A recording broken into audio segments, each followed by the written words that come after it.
Proclamação do Evangelho de Jesus Cristo segundo Marcos. Glória a vós, Senhor. Naquele tempo, Jesus disse à multidão: o reino de Deus é como quando alguém espalha a semente na terra. Ele vai dormir e acorda noite e dia, e a semente vai germinando e crescendo, mas ele não sabe como isso acontece. A terra por si mesma produz o fruto. Primeiro aparecem as folhas, depois vem a espiga e por fim os grãos que enchem a espiga. Quando as espigas estão maduras, o homem mete logo a foice, porque o tempo da colheita chegou. E Jesus continuou: com o que mais poderemos comparar o reino de Deus? Que parábola usaremos para representá-lo? O reino de Deus é como um grão de mostarda, que ao ser semeado na terra, é a menor de todas as sementes da terra. Quando é semeado, cresce e se torna maior do que todas as hortaliças, e estende ramos tão grandes que os pássaros do céu podem abrigar-se à sua sombra. Jesus anunciava a palavra usando muitas parábolas como estas, conforme eles podiam compreender. E só lhes falava por meio de parábolas, mas quando estava sozinho com os discípulos, explicava tudo. Palavra da salvação. Glória a vós, Senhor. Que as palavras do Santo Evangelho perdoem nossos pecados. Amém. Amém. Caríssimos irmãos e irmãs, nesse momento em que estamos vivendo junto com o Senhor a sua caminhada, esta caminhada de apresentação do seu projeto de amor, do seu reino. É o reino que então o Pai pediu para que preparasse em meio a nós, que nós pudéssemos então nos preparar enquanto estamos peregrinos até chegar à morada do Pai. Enquanto estamos aqui, então vamos construindo esse reino que é como a semente que é plantada na terra e vai crescendo e se tornando uma realidade. Quando é que vai se tornar essa realidade? Nós passamos aqui enquanto vivemos, para que um dia essa realidade, na plenitude dos céus, na realidade, na felicidade eterna, no reino dos céus, vamos poder contemplar. Mas é preciso dar os passos com confiança e esperança. A liturgia de hoje, a primeira leitura, a segunda leitura também, primeira leitura do livro de Ezequiel, a segunda leitura de São Paulo aos Coríntios, nos convida a essa confiança e também confiantes, com fé, também na esperança, porque sabemos que vamos alcançar, que vamos contemplar esta realidade eterna, vamos contemplar o reino dos céus. Então o Senhor mesmo vai conduzindo a história humana até a meta da vida plena, da felicidade sem fim. Essa palavra, esta realidade, Ele nos promete, a mim, a cada um de nós que estamos aqui, quem está nos acompanhando também, que está ouvindo essas palavras agora pelos meios digitais da nossa paróquia, e tem conduzido a história humana, toda a história humana, desde as primeiras escrituras até hoje, passando pelos discípulos e discípulas de Jesus no meio do caminho, quando então o Pai envia o seu próprio Filho para nos falar essas coisas. E ali os contemporâneos de Jesus então vão tendo contato com esta verdade, que muitos de nós também temos dúvidas, incertezas, como aqueles homens e mulheres do tempo de Jesus.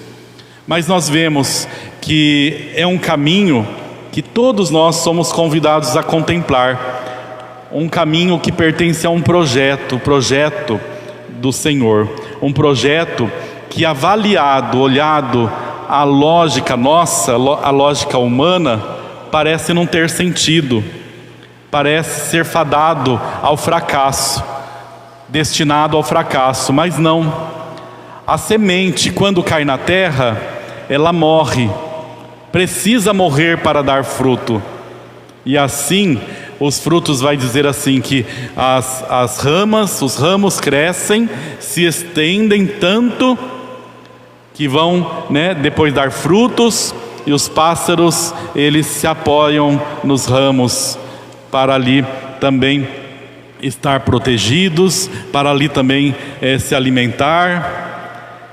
Assim também a palavra de Deus, que foi chegando até nós, foi se estendendo, foi se expandindo, e esta palavra que nos apresenta o reino de amor de Deus. Então contém em si, dentro deste caminho, o dinamismo de Deus. É Deus quem toma a iniciativa. Deus vai tomando já tomou esta iniciativa, apresentou esse plano de amor para nós, e nós vamos acolhê-lo. Embora a gente não conheça como é que acontece, como a semente que está debaixo da terra, da noite para o dia vai acontecendo o germinar, não é assim? E mesmo a planta também, como ela vai crescendo e desenvolvendo, nós não acompanhamos o processo dela crescer, mas nós vemos que de um dia para o outro ela já não é mais a mesma, como nós também, seres humanos, de um dia para o outro, o mesmo, eu não sou o mesmo amanhã, eu sou outro, é o mesmo Anatoly, mas com as suas características, com a sua evolução, com o seu crescimento mental, psíquico, físico e até interno. E a biologia nos vai dar condições para entender melhor. Hoje os estudos científicos acerca da vida humana, acerca da vida e dos outros seres do mundo, tudo pode ser explicado, mas não podemos acompanhar cada uma dessas coisas acontecendo no correr das coisas. A mesma coisa o reino de Deus. O reino de Deus é oculto, ele vai ocorrendo e ao mesmo tempo espontâneo. Quando de repente nós nos damos conta, o reino de Deus está aí, está diante de nós. Como o Senhor mesmo anuncia, o reino de Deus está próximo. E Ele nos ensina em parábolas, para que o mundo inteiro, todos os corações, sem publicidade, sem pressa, sem ansiedade, afobação, possa entender esta realidade que ocorre naturalmente na nossa vida.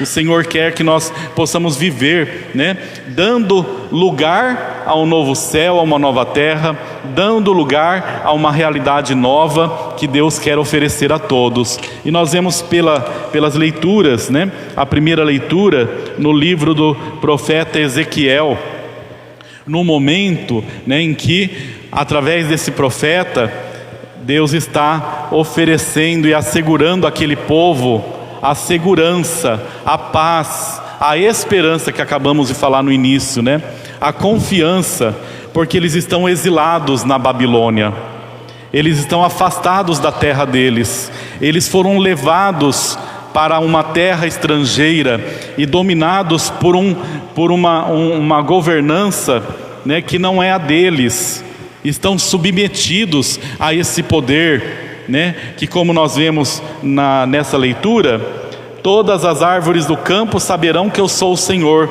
que abaixo a árvore alta e elevo a árvore baixa. Quer dizer que se eles estão diante de uma árvore alta que está reprimindo, que está sacrificando, que está sufocando a eles, fiquem tranquilos, eu estou com vocês. Nós vamos encontrar juntos esta liberdade e vão então crescer como uma árvore, que vai dizer assim, no monte alto e elevado, produzirá folhagem, dará frutos e se tornará um cedro majestoso.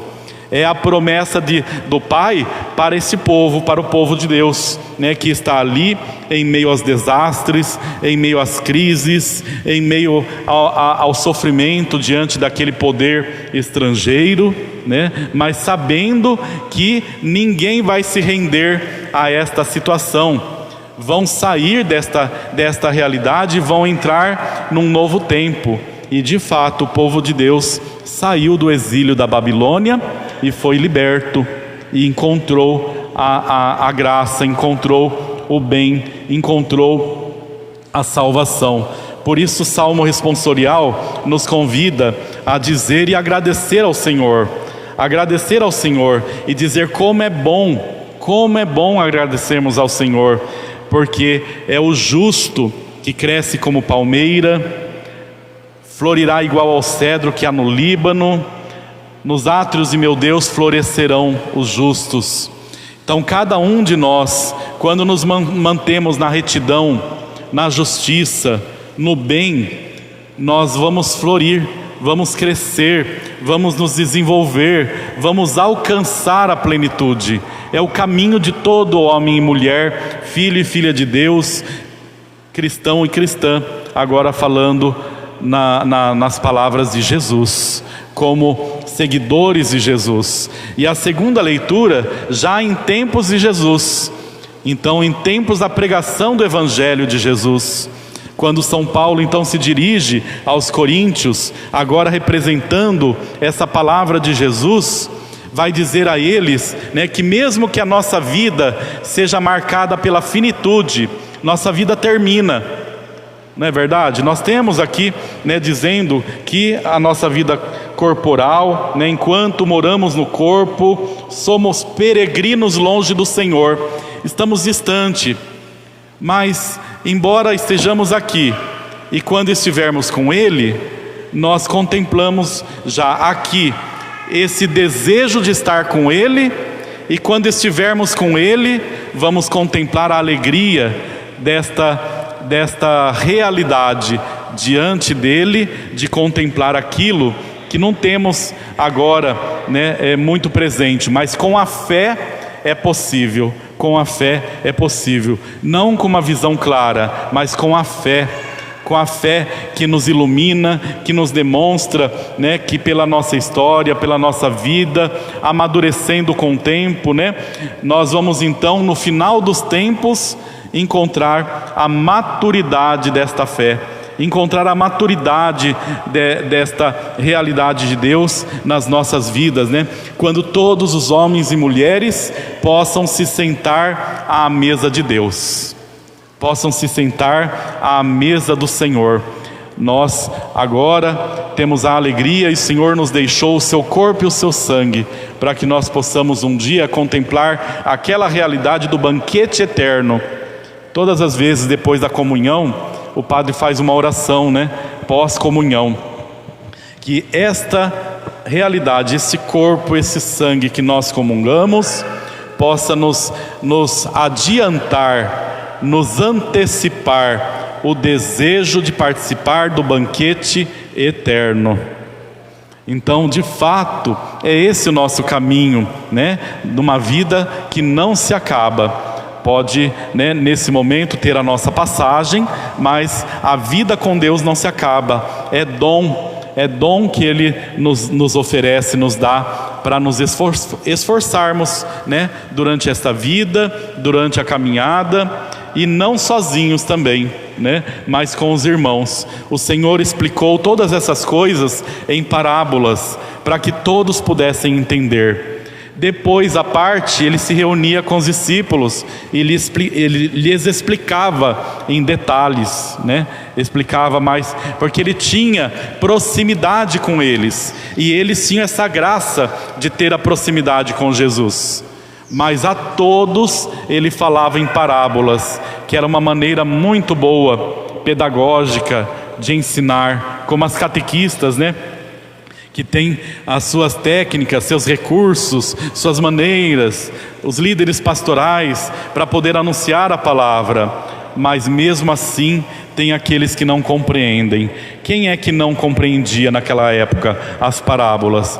Quem, era soberbo, quem tinha orgulho no coração, quem não queria abrir-se ao conhecimento, então não conseguia entender aquelas palavras tão simples e tão evidentes e espontâneas da palavra de Jesus, Então eles não conseguiam entender, mas era evidente para todos. Todos conseguiam, de maneira geral, na simplicidade, entender o que Jesus queria dizer. Então que nós possamos sair desta manhã, desse domingo, mais ainda entusiasmados para levar esta palavra de Deus também para os nossos irmãos e irmãs, na nossa família, no nosso cotidiano, no trabalho, não de maneira impositiva, não de maneira autoritária, mas levando mesmo através de gestos concretos, através do amor, através da fraternidade. Louvado seja nosso Senhor Jesus Cristo, para sempre seja louvado.